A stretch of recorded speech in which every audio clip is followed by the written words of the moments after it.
Hi hello ನಮಸ್ತೆ ಸ್ನೇಹಿತರೆ, ಕನ್ನಡದ ಬಿಗ್ ಬಾಸ್ ಶುರುವಾಗಿ 109 ದಿನ ಆಗಿದೆ.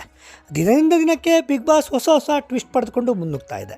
ಆದರೆ ಈ ಬಾರಿಯ ಬಿಗ್ ಬಾಸ್ ಸ್ಪರ್ಧಿಗಳು ಪದೇ ಪದೇ ರೂಲ್ಸನ್ನು ಬ್ರೇಕ್ ಮಾಡ್ತಾ ಇದ್ದರು. ಆದರೆ ಇದಕ್ಕೂ ಮಿಗಿಲಾಗಿ ಬಿಗ್ ಬಾಸ್ ಕೊಟ್ಟ ಟಾಸ್ಕ್ನಲ್ಲೇ ಈ ಸಲ ಮೋಸದ ಆಟ ಆಡಿದ್ದಾರೆ ಬಿಗ್ ಬಾಸ್ ಸ್ಪರ್ಧಿಗಳು. ಹೌದು, ಬಿಗ್ ಬಾಸ್ ಮನೆಯಲ್ಲಿ ಸದ್ಯ 8 ಸ್ಪರ್ಧಿಗಳು ಉಳಿದುಕೊಂಡಿದ್ದಾರೆ. ತ್ರಿವಿಕ್ರಮು, ಭವ್ಯಗೌಡ, ಮೋಕ್ಷಿತಾ, ಮಂಜು, ಗೌತಮಿ, ಹನುಮಂತ, ರಜತ್ ಹಾಗೂ ಧನ್ರಾಜ್ ಬಿಗ್ ಬಾಸ್ ಮನೆಯಲ್ಲಿ ಸದ್ಯ ಇದ್ದಾರೆ. ಆದರೆ ಈ ವಾರ ಬಿಗ್ ಬಾಸ್ ಮನೆಯಲ್ಲಿ ಯಾರೂ ಒಂದು ಊಹಿಸಲಾರದ ಟ್ವಿಸ್ಟ್ ಒಂದು ಎದುರಾಗಿದೆ. ಈ ವಾರ ಬಿಗ್ ಬಾಸ್ ಸ್ಪರ್ಧಿಗಳಿಗೆ ಮಿಡ್ ವೀಕ್ ಎಲಿಮಿನೇಷನ್ ನಡೆಯಲಿದೆ ಎಂದು ಎಚ್ಚರಿಕೆ ಕೊಟ್ಟಿದ್ದರು. ಇನ್ನು ನಾಮಿನೇಷನ್ನಿಂದ ತಪ್ಪಿಸಿಕೊಳ್ಳಲು ಬಿಗ್ ಬಾಸ್ ಸ್ಪರ್ಧಿಗಳಿಗೆ ಕಾಲಕ್ಕೆ ಟಾಸ್ಕ್ಗಳನ್ನು ನೀಡ್ತಾ ಬಂದಿದ್ದರು.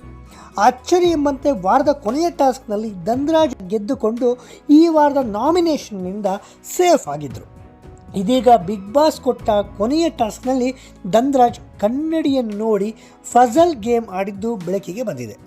ಹೀಗಾಗಿ Bigg Boss mid week elimination ತಡೆ ಹಿಡಿದಿದ್ದರು.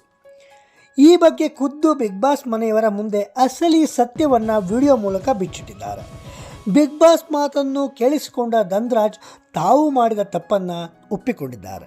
ಜೊತೆಗೆ ಬಿಗ್ ಬಾಸ್ ನನ್ನಿಂದ ಅಷ್ಟು ದೊಡ್ಡ ತಪ್ಪಾಗಿದೆ ಅಂತ ಗೊತ್ತಾಗಲಿಲ್ಲ, ಆ ಗೆಲುವು ನನ್ನದು ಅಲ್ಲ ಅಂತ ಅನ್ನಿಸ್ತಾ ಇದೆ. ನನ್ನನ್ನು ನಾಮಿನೇಟ್ ಮಾಡಿಕೊಂಡೇ ಪ್ರಕ್ರಿಯೆ ಶುರು ಮಾಡಿ ಪ್ಲೀಸ್ ಅಂತ ಬೇಡಿಕೊಂಡಿದ್ದರು.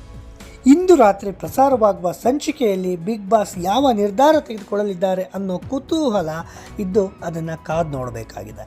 ಈ ಬಗ್ಗೆ ನಿಮ್ಮ ಅಭಿಪ್ರಾಯ ಏನು? ಕಮೆಂಟ್ ಮಾಡಿ.